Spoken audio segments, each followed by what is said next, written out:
What is grabby hands? Grabby hands is the affectionate term that I use for the feeling when you see something in a piece of art or other media and think, I really need that in my life. And the goal of this class is to help you make the I need that part of this a reality. The SCA asks of its participants an attempt at pre-1600 clothing, and that's it. And that's a great way to approach garb. In this class, though, we're going to try to gear things a little bit more towards those who want to go a bit deeper. The approaches we'll go over today are my way of doing things, and to quote my former Laurel, this is a way. It does not have to be your way, nor is it the way, but I hope you will find it helpful for your projects in the future anyway. We'll be covering some tools and considerations for making garb based on specific figures in pieces of art, as well as 5 case studies from my own projects that each come with their own challenges, learnings, and approaches to try to expand that kind of toolkit that you might have for approaching these projects. Starting with tools and considerations, I want to emphasize that there is no substitute for solid basics, and by that I mean solid informational context of the garb that you want to create. For me, this is accomplished through 3 tools: TPO, to establish the historical context, a garb terms dictionary to establish outfit use and individual garment context, and image sourcing to establish scholastic context.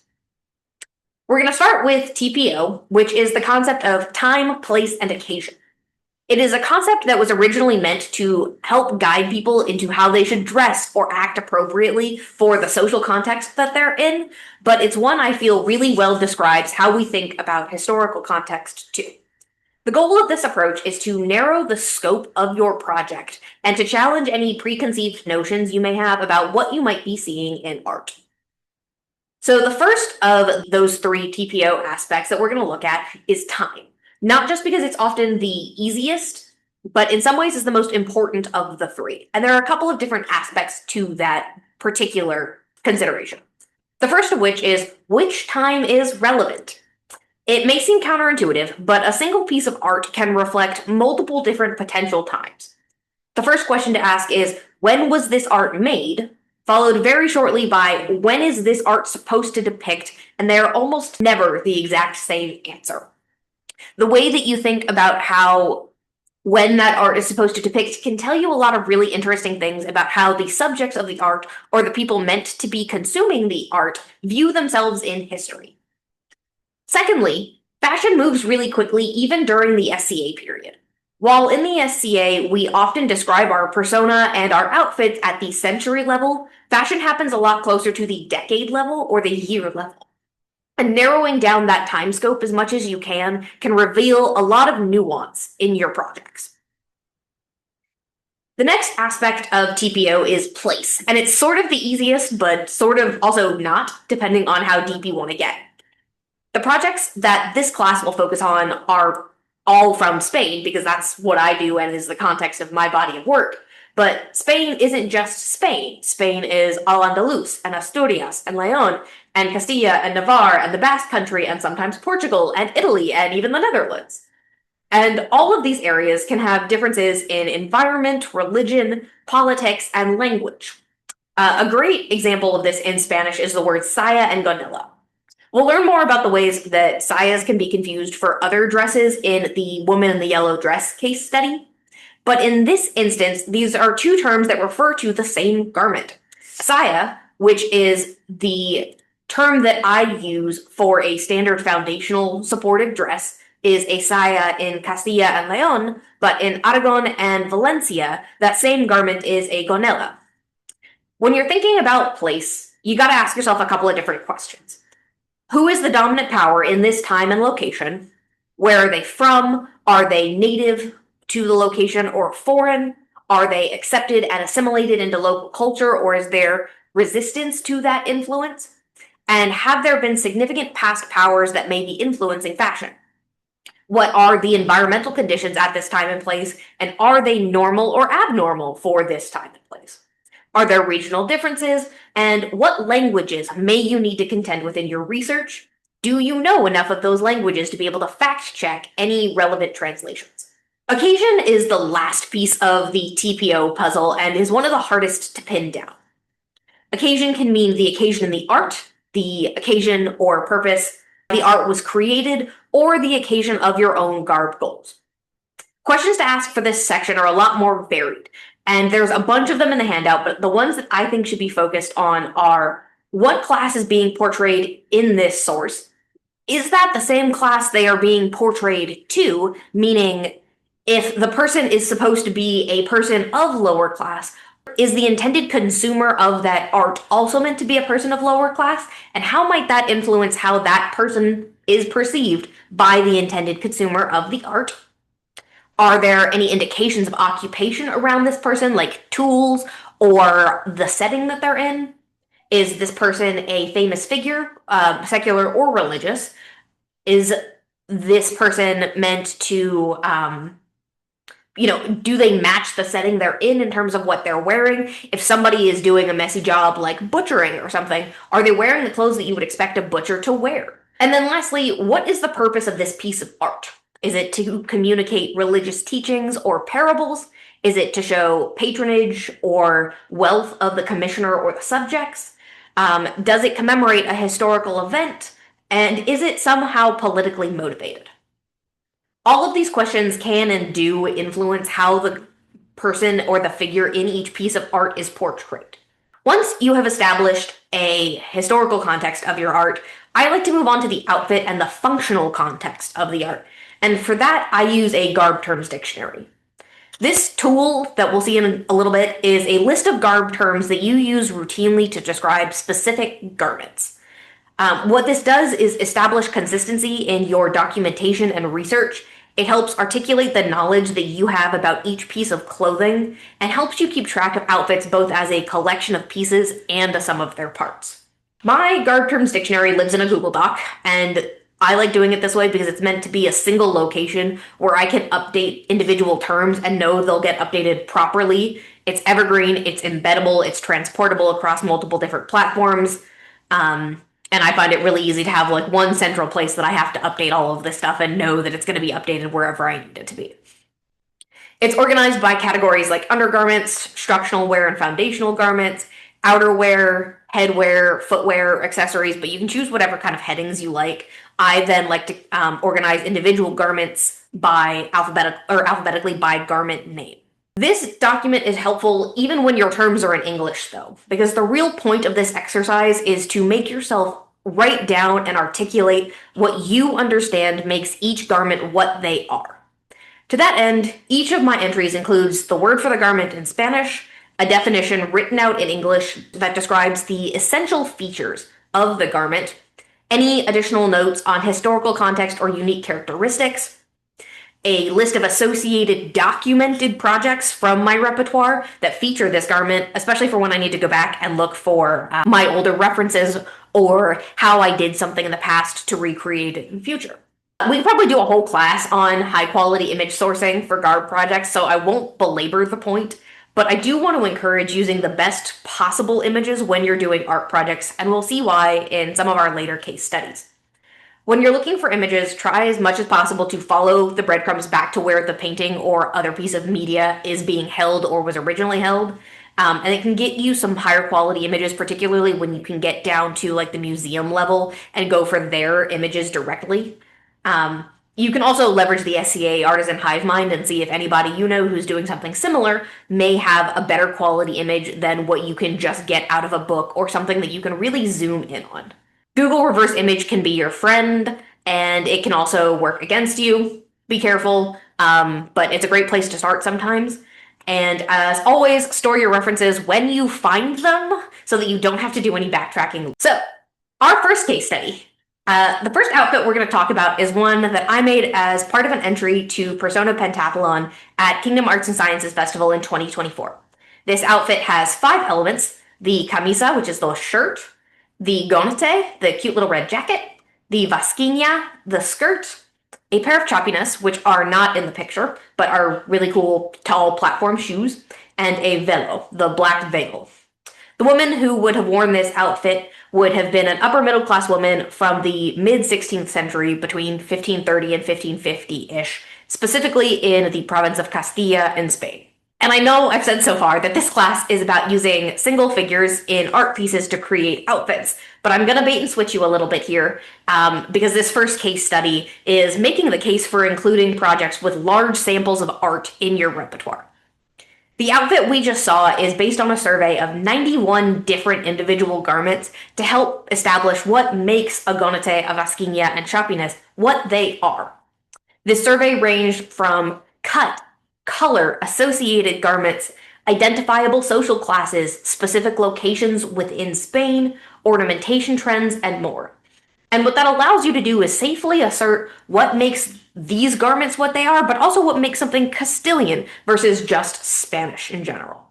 Using all this information, I'm able to establish that a Castilian gonete is most often black or red, sometimes ornamented with trim, has a square neckline, loose sleeves that sits just below the natural waist with a front-facing opening. A vasquinha was mostly black, but primarily contrasted with whatever gonete it was being worn with, usually ornamented with some sort of striping pattern in red, gold, or black, but always contrasting with the color of the skirt itself.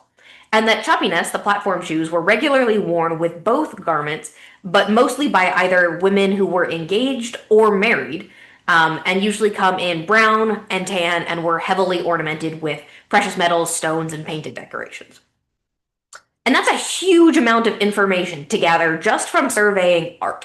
And that's why I wanted to kind of start with this sort of contrary assertion for the rest of the class. Large data set projects help determine what is normal for garments, how they're styled, and how they're contextualized. It's the support structure you need to know what is normal so that when you're looking at something that is not normal, you know it and can see it and can figure out how to move on from it. This finally brings us, though, to our first single figure case study. And this outfit was a simpler one because it was only I think the third outfit I ever made. It consists of a faldilla, which is not in the picture, but is an underskirt, and the gray saya, which is that foundational garment we previously discussed. This figure is based on a 15th century painting of the birth of St. John the Baptist from Aragon. The figure in question is this one down here on the right-hand corner, and is feeding St. John's mother food. Given her occupation, she's not a midwife, she's not a nursemaid, but she's still present at an important birth, and the fact that she is lesser overall ornamented than some of the other figures, doesn't have her halo or anything like that that might indicate that she's a little bit more important, she's probably a younger or less politically important lady in waiting. My goal for this garment was something more casual and appropriate for winter wear, so made of wool. And so far, everything we can tell about that figure just from looking at where she is in this painting lets us know that it's probably an appropriate choice for my occasion for the garment, which is a really great start. And before we go on, I'd like to play a little game. I'd love to give everyone an opportunity to drop in the chat how many identifiable garments you think this figure is wearing. Do we have any guesses? Y'all were close. The answer is 8. She is wearing a camisa, her shirt, the saya, the faldilla, pantufos, which are these low-level platforms, medias, which are her socks or stockings, the trenzado, which is her braid case right here, the tiras, which is the headband holding her cap on, which may or may not be a cap, may be a hairnet, really open to interpretation there. She may also be wearing bracelets, but they may also be the cuffs of camisa right there. However, we've just come to our first main issue, which is that paintings are a static medium, and so we're limited to a very single, specific point of view. And that leaves us with a couple of questions. What does the front of her outfit look like, and how does her dress close? In this painting, we do have some help, though. There are 2 other figures off to the left right here that we can see that are dressed similarly, both in terms of overall level of ornamentation as well as style of their dress. And we can see the front of both of their outfits. From these 2 women, we can see that the necklines have sharp corners, slant slightly inward, and both of their outfits are smooth fronted. Now, our girl's has a smooth back, so what that tells us is that it is most likely a side opening dress. Since we can see her left side and we don't see an opening there, that tells us statistically it is a single side right hand opening on her dress. Leveraging the other figures in a painting can help give some really interesting context clues and can help you sort of flesh out what might be the easiest, most appropriate choices for the garment that you're trying to make, and do so in a very supportable way in the context of the outfit and art that you're looking for. The other thing that this outfit does is emphasizes the need for high quality image sources. Early on in this process, I was really intrigued by this brightly colored skirt lining. And you can sort of see here, and you'll see better in the image we were just looking at, that there is a suggestion that this whole dress might be lined in blue. And so zooming in super far, we can see that that nice, fun, bright blue lining does in fact extend up to her bodice, which is something fun. But in doing that zooming, we notice something a little bit weird. On both sides of her back, there are these weird tiny little slit things in her arm sides. They are very symmetrical, they're located at the same height on both sides, and the color of the camisa is visible underneath both of them. So it's not likely paint chipping. Now, these could imply that the shoulder straps are sewn in from the front, but given how low these slits are and how high the back of this neckline is, this whole top area would have to be brought over from the front to the back to do this. And so my conclusion at the time was that these weird little arm size slits were cut in instead of sewn on. They are a feature that I attempted somewhat unsuccessfully to test via experimentation, which is a very valid way of doing this. Wait until you understand more about how tailoring works than I did at the time. Because I tried to cut those slits in really early in the process, and I did not at all properly account for the different rates of stretching in the fabric layers. And so you'll see in the handout, they're really wonky, they're too big, and just it did not work super well. My best guess is that so far, they're there for freedom of movement, but cannot 100% confirm at this time. The big thing, though, with this feature is the ability to look at a painting and understand atypical information when it is presented to you. It's knowing what a saya is well enough to spot, hey, there's something weird about this one, I should probably ask some more questions. So the fun thing about this case study, it was never actually supposed to be an outfit. It was supposed to be my test run for a fancier version, and I decided I liked it enough to keep it. This painting is fun for a whole different set of reasons than the Domingo Ram painting from the last case study. It still depicts an event in the life of a saint, but we go into this project already knowing a lot more specific information. This painting is from a very specific area, the Iglesia de Sant Feliu in Girona, which is in Catalonia, and is a much more specific time frame. Saint Felix, this guy right here, the saint in question, was from Carthage, and none of the people in this painting are wearing what we would consider to be Roman or Carthaginian clothes, nor do they look like they're wearing what people of our time would consider Roman or Carthaginian clothes, which they do have exposure to, being a former Roman province. So what that tells us is that our girl down here on the right, which is the outfit that we're recreating for this project, is most likely a woman that lived in or near enough to Girona in the 1510s to 1520s to go and hear a sermon in person. She is also likely significantly more affluent given the sheer volume of clothing that she's wearing, and is wealthy enough to be in kind of like that front row of an important person speaking in public. That's a huge amount of information just by knowing when and where this painting is from. The outfit I made for this project is a lot more complicated than the outfit in the previous case study as well. This was the first outfit I ever kind of did trying to make it from the skin outward, so I made a lot more pieces. This outfit consists of a camisa with an embroidered neckband, a saya embellished with velvet ribbons, a matching set of tie-on sleeves called mangas, a necklace made of pearl ouches, a different necklace with a saint icon, a velo that should be a kofia, and a cabochon headpiece. Don't ask me what's going on with the rest of her headpieces. I don't know. I still haven't figured it out several years later. I did not make a belt at this time, even though she's definitely wearing one, because at the time, the only belt I wore and had was my apprentice belt, which served just fine as the fabric belt pictured. The missing information from this particular project is a lot more challenging than in the other one, because there aren't really a lot of helpful other perspectives or other figures that we can use. If we go back to this painting, we see other women who are dressed similarly to her, but we see even less of their outfits, and the things that they're wearing don't answer the missing information questions that we have for her. We still don't know, like what does the back of her dress look like? How exactly is everything ornamented? What specific kind of dress she's wearing? What sort of closures or anything? And like I said, what the heck is going on with her multiple different layers of headpieces? But following the striping pattern over the shoulder here, it suggests a downward slope to the design on her back bodice. One of the things that we learn, in this process that is very common in sayas is a V-shaped back neckline. And so I know that this is a common ornamentation thing. This ornamentation that she's got going on with her stripes will work with that. And so that's what I chose to do. For both the back bodice ornamentation and the skirt, I leaned into the fact that we see a lot of symmetry in a lot of ornamentation and decoration in Spanish clothing. So it's very likely that these points on her skirt, whatever pattern they're in, happens to go all the way around the skirt.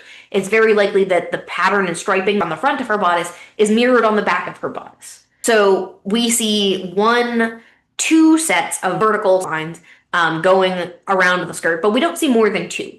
So I ended up choosing to do those at the cardinal points of the skirt, so front, back, side, and side, and then just carrying this striping pattern through around the back as well, so that the back and the front had that nice symmetry. For the waistline, we see a teeny tiny peak there of decoration of what that waistline might look like, and this is another reason I love high quality imaging. We'll see it in more detail in another zoomed in version, but we can see there are 2 small stripes of that red striping right at her waistline, and so that tells us what we should probably be doing, even though her gloriously full sleeve is obscuring most of what's there. That still leaves some questions on the structure of the skirt and sleeves, but I decided to take the easy way out for me because I abjectly hate sewing skirt gores, and so I just didn't. I chose to do a pleated skirt. It's supportable. Whether or not this is the correct choice, we'll discuss in a little bit, but at the time, that's what, comfort in sewing demanded we do. Earlier in this class, we talked about how important language is when talking about garments, and this is the case study that we get to see that in action. The Bible of English-speaking Spanish reenactors for a long time has been Ruth Matilda Anderson's Hispanic costume, 1480 to 1530. Anderson's work is based on the work of Spanish fashion historian Carmen Bernice, and this is where we get a lot of the most commonly accepted terms for garments in Spanish that a lot of Spanish Scadians and reenactors use in English. I have the benefit of speaking the language of my chosen SCA area. I grew up in California and I've been speaking Spanish as a second language my entire life. So when we had the opportunity to go to the National Gallery of Art's library where a copy of Bernice's work is held, my former Laurel and I jumped on it. And that's kind of where things go off the rails with this story. Previously, English-speaking Spanish reenactors have used the terms saya and brial somewhat interchangeably for a foundational dress. Sometimes with the distinction that a saya has a waist seam and a brial doesn't, more like a fitted coturti. But upon reading Bernice in person, B spotted a word that basically upended our understanding of the 2 garments, and the word was holgado. Holgado is used to describe a brial, and that word means baggy in Spanish. And so all of a sudden, we're not looking at a supportive foundational garment for a brial, but much more likely more relaxed fitting outerwear. So then the question becomes, is this dress a saya or is it a brial? You could argue either way. I went with a saya, mostly because I figured, A, it gets hot in Atlantia, and I don't really want to wear more layers than I have to sometimes. And B, this is a test piece, or it was supposed to be. And if I didn't like it as a saya, I could just redo it later. And lastly, and kind of most important, I guess from a technical perspective, is the silhouette and outfit details that I wanted to achieve were still achievable as a single layered saya, mostly in the curve and the smoothness of her front bodice. And so I went with the simpler choice for just trying to understand exactly how the structure of this all went together. But the main point here is that the words we use for garments matter and can make a really big difference in how we execute a project. So if this was supposed to be a brial, this would be an entirely different construction than if it were a saya. But this outfit is significantly more than just a saya. Like I said earlier, this is the first outfit that I kind of recreated from the skin outward as a single figure, body garments included, which meant I had to figure out the decorative elements of her camisa. Camisas follow a pretty similar construction pattern to Italian camicias, and so I kind of stuck to my guns on that one. But the neckline is where things get interesting here.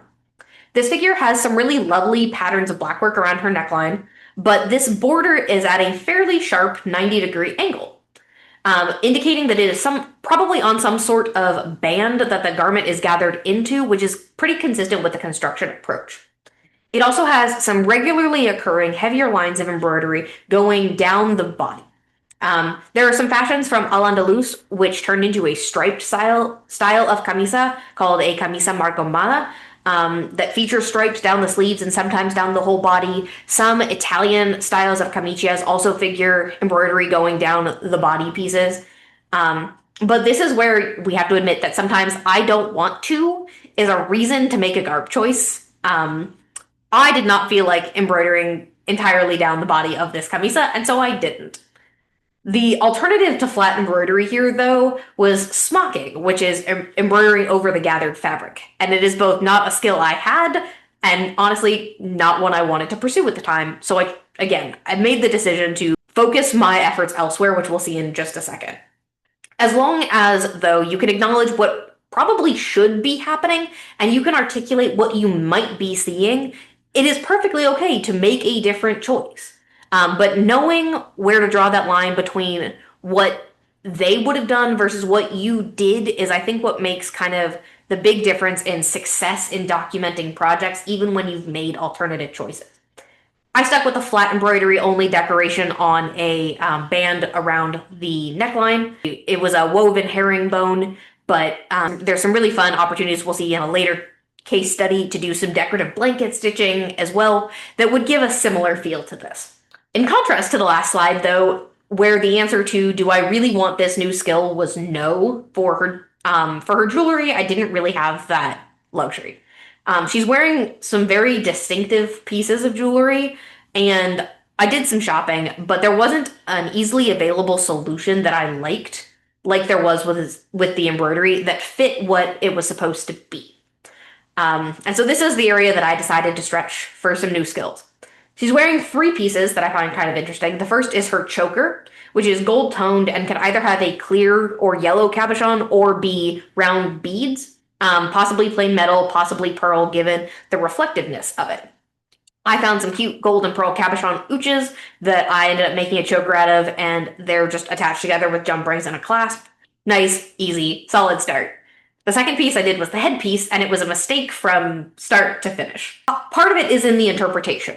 It could be a series of flat gold plates. It could be a series of mounted cabochons, given the difference in opacity from the side of her head to the top of her head, where we would expect to see the reflection of the light change. You have to address, like, how the heck are they attached? Are these rectangular spacers? Are those a grounding fabric of some sort, like a ribbon? Are they attached with jump rings? Are they sewn onto a wire? And the best I got was I tried with jump rings and could not make the settings that I found for bezeled cabochons fit with those rectangular spacers, so I tried sewing them onto that ribbon. It was a problem. It's hard to wear this way. Do not recommend.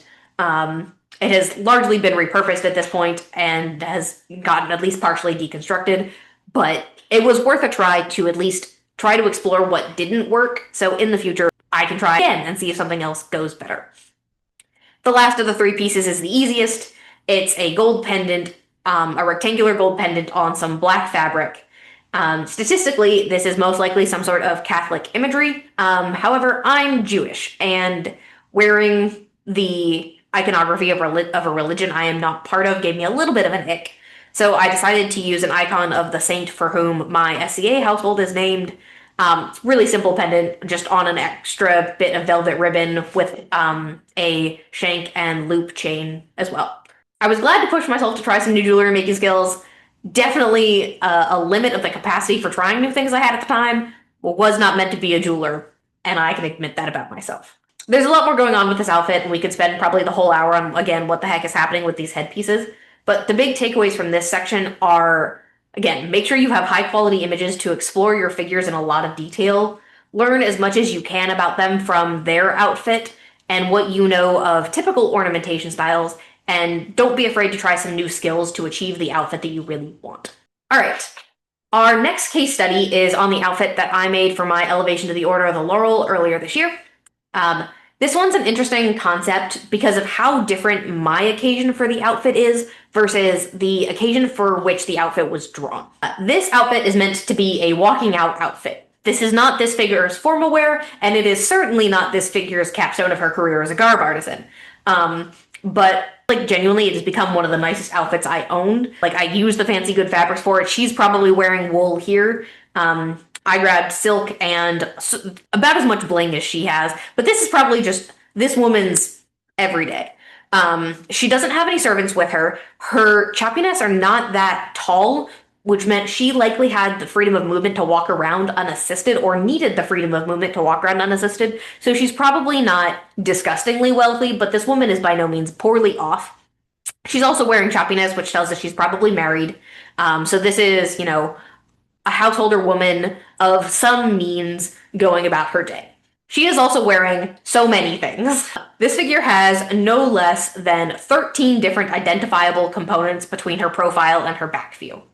I ended up only making 6 because of time constraints. My outfit has a camisa, which is part of our next case study and was originally intended for that project, a saya, a sayuelo, which is the jacket with the peplum. It's longer than the gonete in the first case study, but still just jacket and the peplum. I did a set of removable silk sleeves, a heavily decorated kofia, and a belt. And unlike our previous single figure case studies, this one is unique because there are no other figures to help us figure out what the missing information we can use is. We don't know if she's actually wearing a saya with a non-supportive garment over it, or if it's a supportive garment like the gonete in our first study with a skirt. We don't know what that garment might look like on top. We don't know for sure how the sayuelo closes.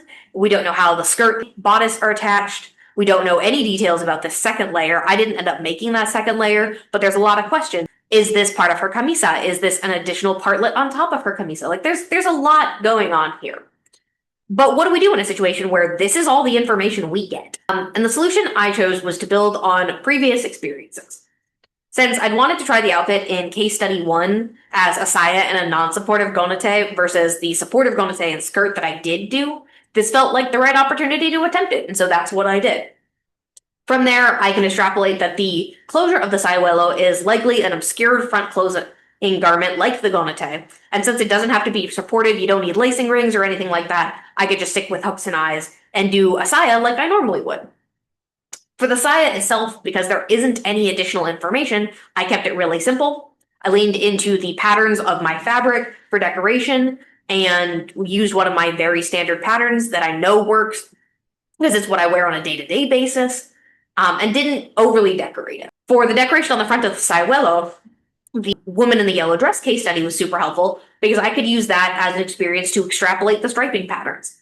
I only had a super limited amount of the trim that I had been saving up for an elevation, so I went for the spirit of the pattern, not a perfect replication, but it's a set of, you know, fairly regularly spaced stripes on the back. They're mirrored on the front. The opening on top, on the front, and over her shoulder, and down at the bottom are trimmed, so it's likely that that trim goes all the way down the front and around as a continuous trim.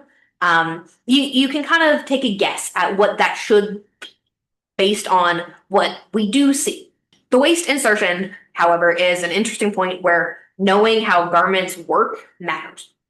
This insertion point is hidden behind a belt here, so we don't for sure know. But we see several vertical folds going down the skirt of the sayuelo that are not indicated on the bodice. Additionally, the striping on the bodice doesn't extend to the skirt. So this tells us that the most likely scenario is probably pleats creating those folds in that skirt, going all the way around. Keeps us from doing skirt gores again. Love that for ourselves. And the skirt and the bodice are likely constructed separately. This could also kind of lean us towards this might be a supportive garment in and of itself, because the top is so much more fitted than the actual skirt, but it could still go either way. The point, though, really is that The more you do projects like this, the easier they become. The skills built up from the previous 3 projects all contributed to the success of this one in helping overcome an increased lack of information in the picture. But if you thought that case study was challenging for lack of overall information, this one's gonna be worse. This is a portrait of Queen Juana of Spain, said to be done on or around the occasion of her marriage to Philip the Handsome. It's my current long-term project, and I've been working on it off and on for a little while now. We have more information on what we don't know about this outfit than what we do.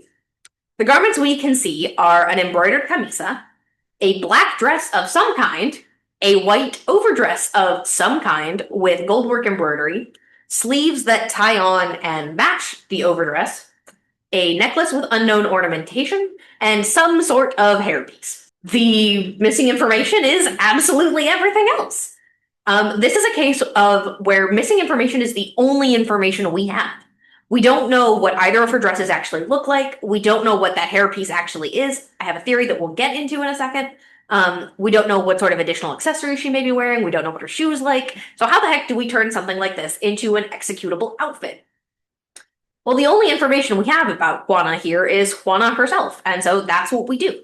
We can combine all of the things that we've learned from previous projects and go through all of her other portraits and her inventories and use what we learned in our large dataset project to build out an understanding of Juana's style throughout her life and choose garments that she's known to have favored and were in fashion around at the time. We also know that this is supposed to be a wedding picture of sorts, so we can expect that this is where we pull out all the stops on the fancy stuff. And this leads us to the actual choices. Around this time, a style of saya that functioned as a precursor to the farthingale was in style called a saya verdugado. This would have been absolutely appropriate to wear at a fancy event, and many of the verdugados we see in the survey are from banquets like the story of St. John and normally worn by Salome, a younger princess like Juana is here. These garments had contrasting fabric over stiffening bands that structurally shaped the skirt. And so we've got a black dress here, and we know red tends to be a really popular contrasting color to black from our previous studies. So what I'm going to end up doing is building one of these verdugados that Juana was known to have worn with the black dress and a red and gold brocade silk covering the bands. From there, we can go with verdugados are often worn with open-fronted dresses to show off the garment underneath. And so that's kind of the direction we take for her overdress. The sobresaya that I'm making, which literally translates to over the dress, there's a couple of different styles that were often worn with verdugados. However, I only have one piece of wool that is in an appropriate color and is nice enough for this project, and it is only 3 yards long. So I'm choosing a style of sobresaya that instead of featuring a full coverage skirt or a mostly covered skirt with a front opening has thin rectangular panels going around it. The bodice of the sobresaya has goldwork going down around the neckline in the front, as we would expect to see normally, but it also has goldwork going around the arm sides, which implies that there's a very good chance that all of its exposed edges have goldwork on them. I am aware of the poor choice that I have made in making a multi-panel skirt with a lot of edges with that goldwork. I did this to me, I acknowledge that. But that tells us a big design feature about what that might actually look like and what we can do to make this outfit more coherent with just really 1/2 of the front of her overdress available to us from that information. We learned in the pentathlon case study that chapines are often a symbol of getting engaged or getting married. Ponerse en chapines, or to put on chapines, is a euphemism in Spanish for marriage. Since this is a marriage of an exceptionally well-off woman, we can expect her to be wearing chapines befitting her station, and that means really blinged out, so we know we can explore fancy shoes. That's an option for her. Much like the woman in the yellow dress, we don't know a lot of what's on her necklace, but we do know that Juana herself was deeply, deeply pious. So I bet you anything that that is a cross or other religious iconography at the end of this black cord or chain. This runs us into the same problem that we had in the third case study, which is that I am pointedly not Catholic. I'll probably end up throwing a laurel medallion or something on it instead. But single necklace, probably pendant based. Lastly, we have the weird hairpiece. My first instinct was a hairnet, which we do see in Spain. The challenge there is that the decoration on this piece implies some sort of embroidery.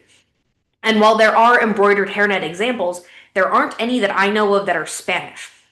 They're German, and they're significantly earlier period, I'm still doing some digging. An alternative theory of some sort is some sort of like quilted hair bag thing that would give you a grounding fabric to embroider on. But that's also really weird. I don't think I've ever seen anything quite like that, and so it's not likely an example. And so, much like the Domingo Ram piece, we're gonna experiment. We try a little bit of everything to see, what works the best, what achieves the thing that we need to make whatever the heck that hairnet is. We can also look into Juana's inventories at this point to see, are there headpieces like this that she might have worn that might tell us, what the correct direction to take that is. None of these conclusions, though, would be possible without a lot of background information on who Juana is and what she wore. Being able to interpret large amounts of specific figures kind of gives you what you need to answer the question of what is this very limited garment information and how can we turn it into something achievable? When the only information you have is missing information, narrowing down your choices and whether or not your choices make sense for this person in this place in their life and how all those pieces fit together is the choice forward. When pursuing art sources as garb inspiration, it's really important to read between, the lines hidden within a picture to understand the cultural and historical context of your garb.